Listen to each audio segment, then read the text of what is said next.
Show with Orlana, your connection to events, topical interests, issues, and the movers and shakers in our world, and the opportunity to learn things that make you say, oh.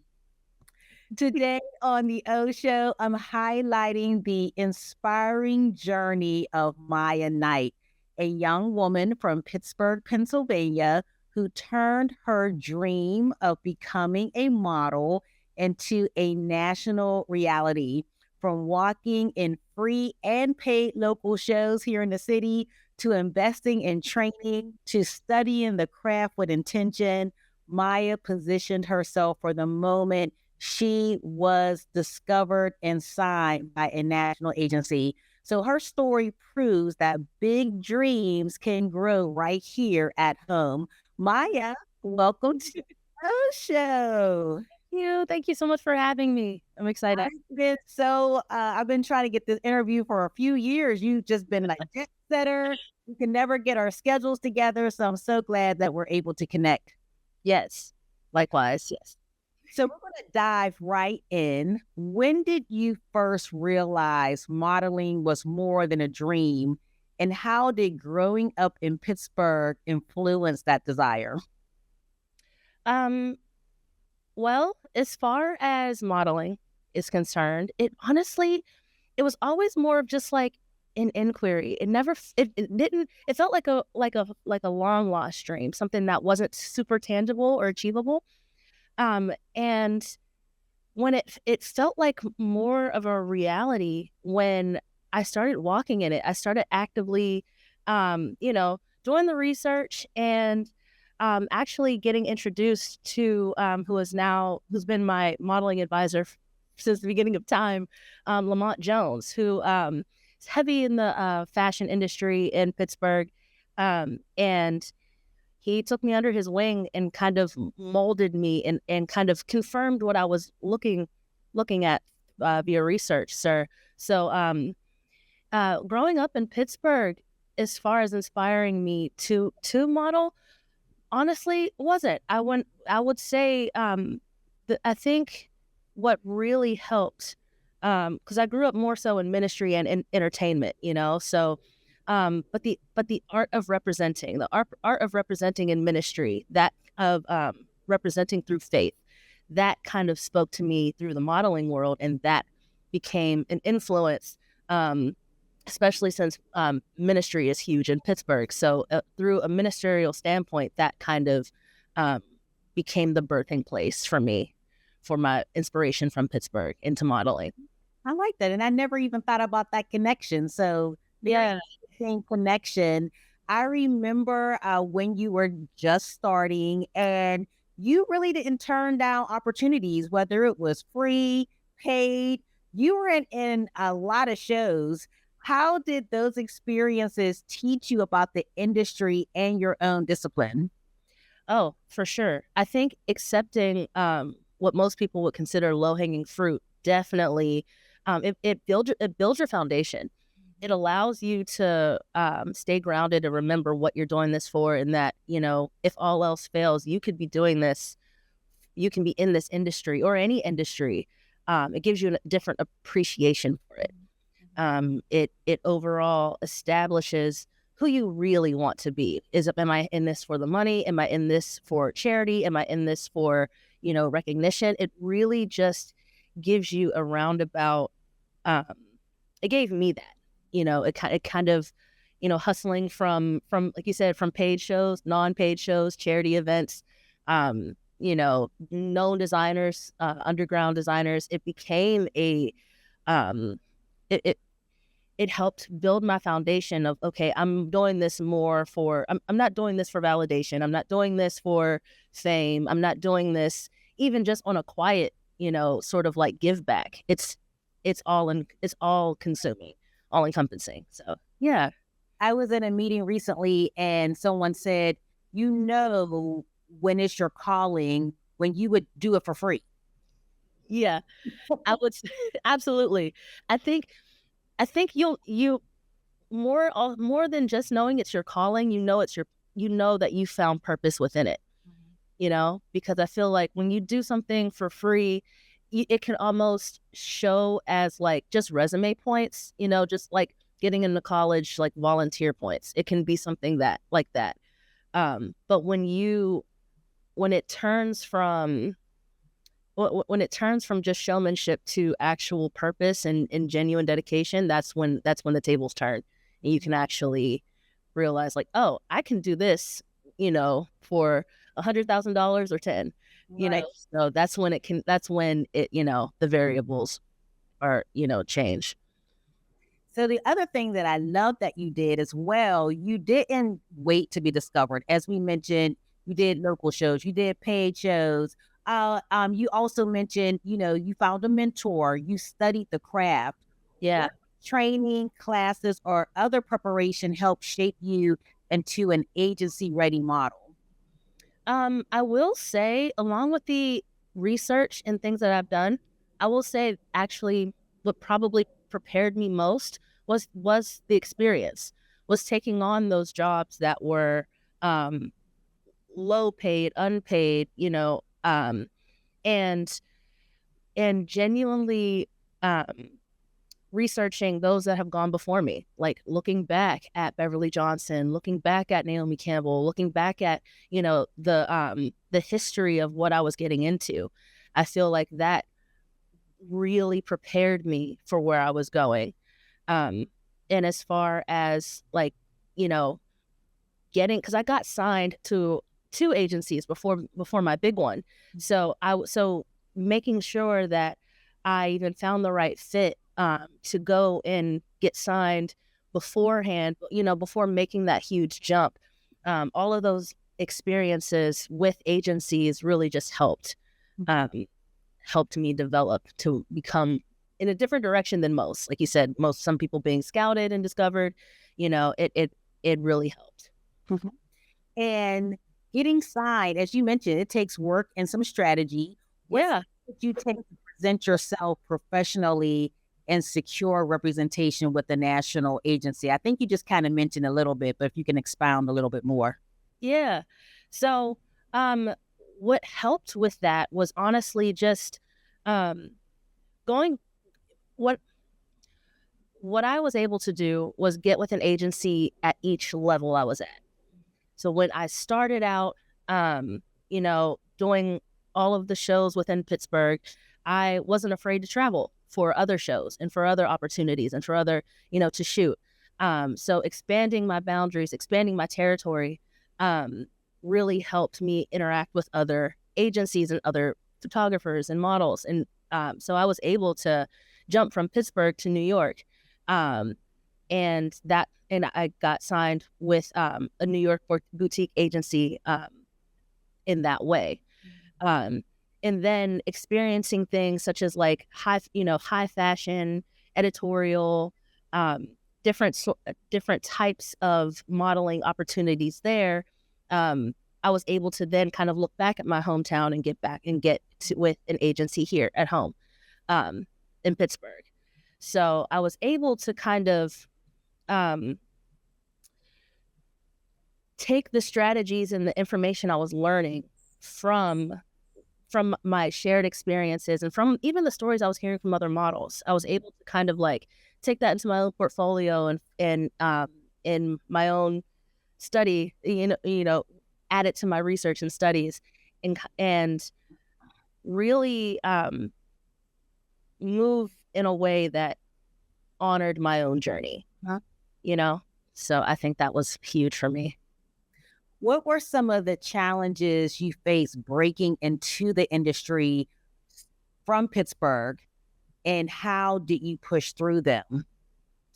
Oh, some of the challenges. I think one of the biggest challenges when in breaking out of your hometown in general is when you're not going in a direction that the hometown is known for. From my experience, Pittsburgh is very strong in finance, ministry, and education, and modeling is in nowhere any of those. So kind of going against the grain a little bit, in a way that didn't fully immerse myself in being fully celebrated at home, kind of helped me break out and find different opportunities. There are budding opportunities in Pittsburgh for that space. There's lots of things going on under the surface, but I think when you're when you are going after a dream or going after a passion in general, I think it's important when you really is when you kind of become aware of your surroundings in that way, because you can get frustrated, like it can feel like a brick wall that you're hitting all the time. But it's like, no, it's not. It's not that the conditions aren't permissible for you to grow. It's just this isn't what this environment is expecting. So once you get all that you can from that area, you can always come back and get more. But it is important to recognize when to expand. Now, modeling requires consistency. What routines or habits helped you stay focused, confident, and ready for every opportunity? Oh, absolutely. You have to have a model bag. That is a thing. You need to have all the essentials. You need to, and one thing I love, my dad always says is that you have to stay ready and you'll never have to get ready.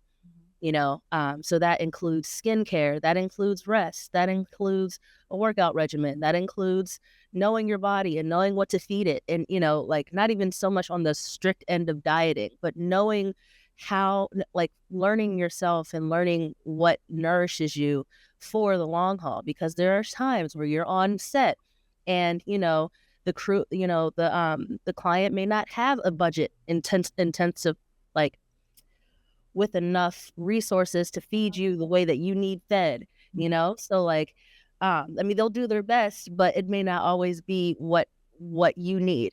So just having, or even simple things like that, where the budget may not be there for your hair, for your skin type, for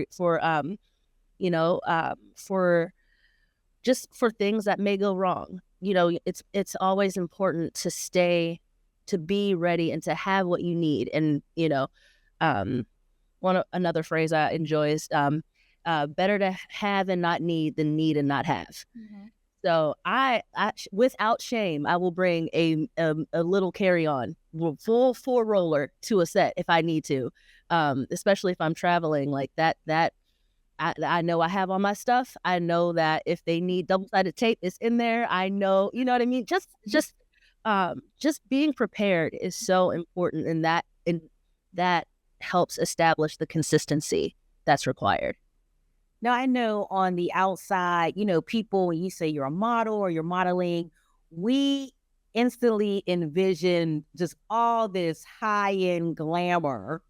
But there's a lot of work. Like there's like behind the scenes, yes. It's rough. And yes. You are responsible for your own money management and travel and all of that. Like the behind the scenes. So we get the glossy, but not to throw all your business out there. But if you know it's real, okay, yeah, I'm telling you.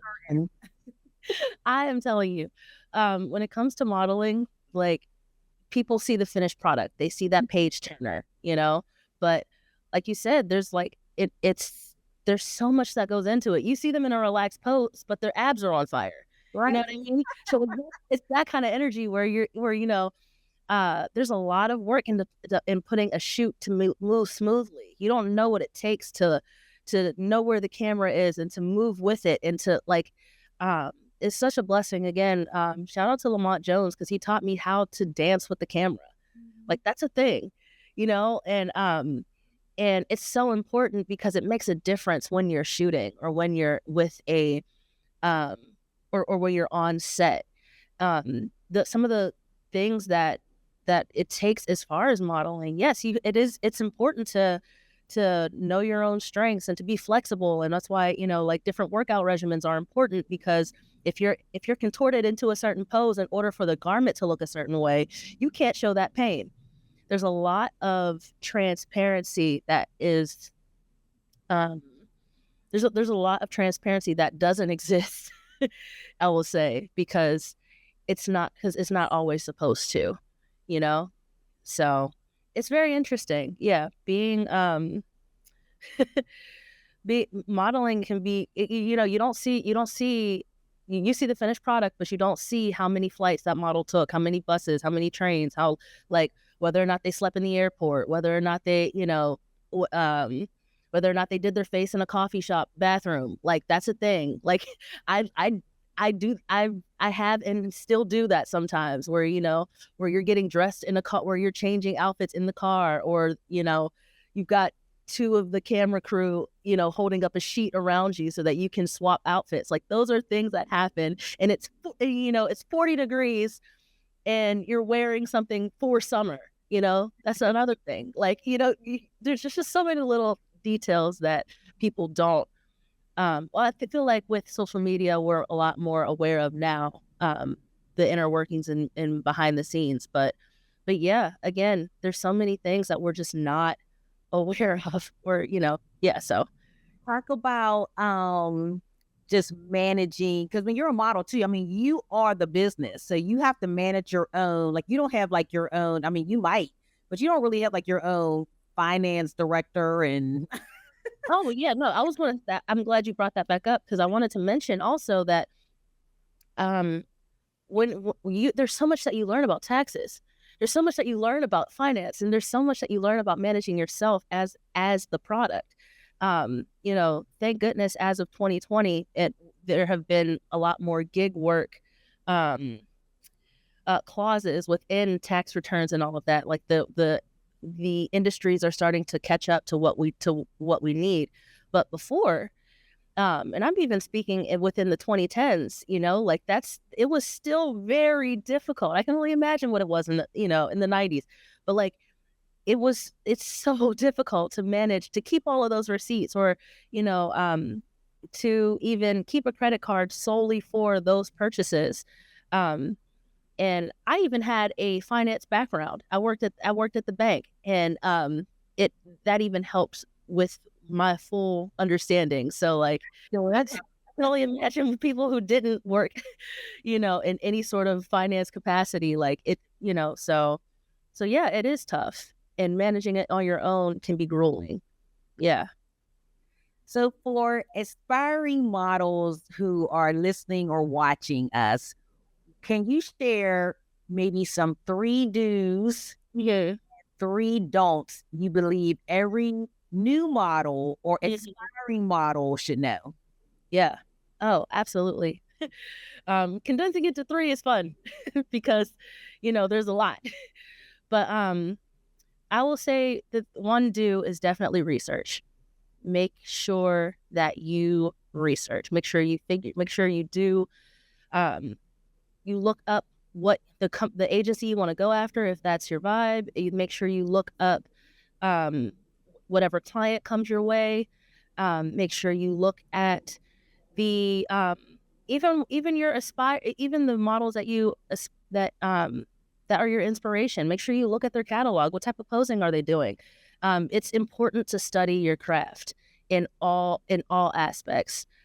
So the research is a big one. Make sure you have that folder written and on and online, or on laptop. It's important to have those folders to say, okay, I like what this artist was doing, or I like this client and how, and I want to work with them, or things like that. Just make sure that whatever you are looking into, that you do the full research on it. Another do, I would say, probably is the finance thing, is to make sure that is to know your worth. Knowing your worth in this industry is key. And I say that from rejection to exception, like whether or not you're received or not. And knowing when to do the free thing, and if that aligns with your heart and what you believe, and then also to recognize when you're being taken advantage of, and to set some boundaries there. And knowing your worth, in a sense, once and if and when you do get paid, to know that, okay, any and all purchases around this event are for this event. Like that's how you can log it, and that's how the tax, that's how you can look at it tax wise, in the future, and do the write-offs and all of that. But like knowing your worth on the inside and out is just will help you have such more better fitting in the industry. And then the other, I guess, do that I would say is firm foundation. Know your why. Know know who you're doing this for. Know and keep it strong in your heart. Have it written. Have it posted, plastered everywhere, so that when you go back, again, like we're talking about doing the free things, like those. That way, you're not turning things down with a hardened heart. That way, you're realizing, oh, okay, this is a hobby for me, or no, this is a passion. I want to make money at this, or no, I genuinely want to share something with the world, no matter whatever fashion it comes. So research, knowing your worth, and in your firm foundation. For me, again, firm foundation, that was definitely all rooted in God and representing Him well in the industry and out. So that was something that was for me. Finding it for yourself is important. 3 don'ts. This is fun. Okay, I would say this. I guess I would piggyback off research again, because I'll say this. Don't number 1, do not come unprepared. Always be prepared. Like, even whether that's for any sort of changes, whether we're changing location on set, whether whatever the case may be, bring your slippers. Like, make sure that you have what you need to be comfortable on set, to be comfortable at the event, at the show, whatever you need. Make your green juice, your water bottle, like those. Make sure you're taken care of. So being unprepared can just can throw off your whole system.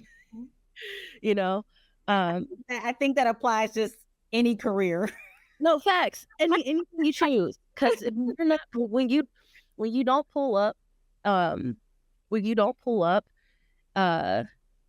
prepared, it really throws everything off, and that will go into my next thing. Make time to be kind.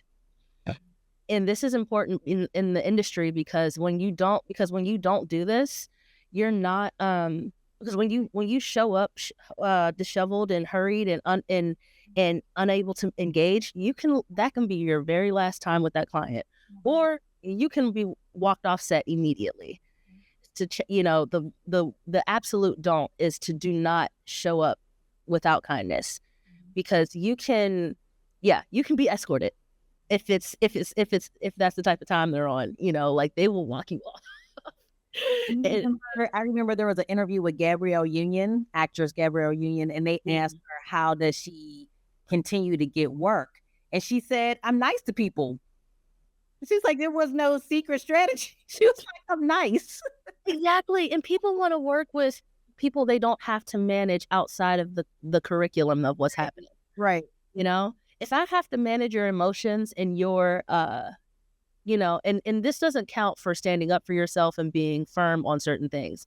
But when you are unnecessarily, haughty, or, like when you're selfish and you're prideful and you're showing that in an adverse way, and you're giving people the ick. It's not, no one wants to work with that, So, yeah. So do not show up unprepared.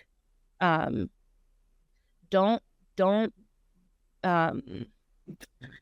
be rude, check your heart, that sort of thing. And then, don't work with who you don't want to work with. I'll say that, because that's important. And not in, and again, this is a check your heart moment, because it's recognizing, you don't want to work with someone that has a history of like abuse, like sort of like, negative behaviors, if there's if there's a rumor or something going around about that person, check the facts, do your research, but be safe, keep yourself safe, especially when you're young. Have someone with you, have an adult with you, have an adult you trust with you. Never shoot alone, you know? So especially as you're starting, like that's probably the biggest don't, is to never shoot, is to do not shoot alone. And that way you can kind of check who you're, like who this person is, how they deal, how they are on set, how they are on a one-off, and not just like rumors. Again, check the research, do the due diligence. Have they been kicked off set for certain things? Have they been, what do major designers say about this photographer, or vice versa? What have crew members said about that person? So I think it's important. It's really important, especially when you're starting off at a young age, to build your team, to have a strong support system. And if you can't find that, the community has you. The modeling community, there are several groups, there are several there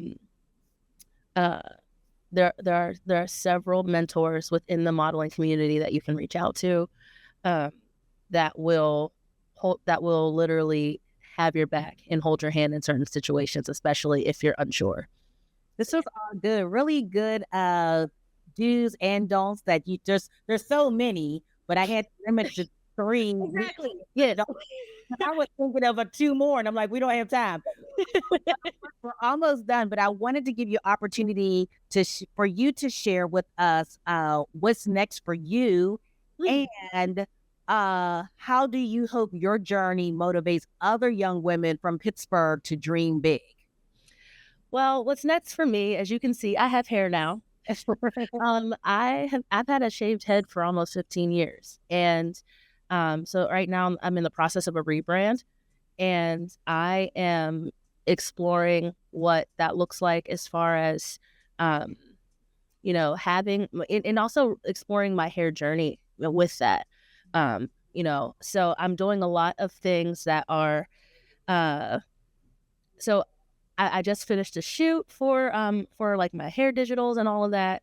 So what's to come is definitely me moving forward with growing my hair growth and my hair journey, and showing that and working with different clients outside of my norm.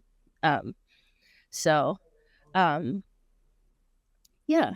I feel like I missed a part of your question. That was the first part. The second part was, how do you hope your journey motivates other young women from Pittsburgh to dream big?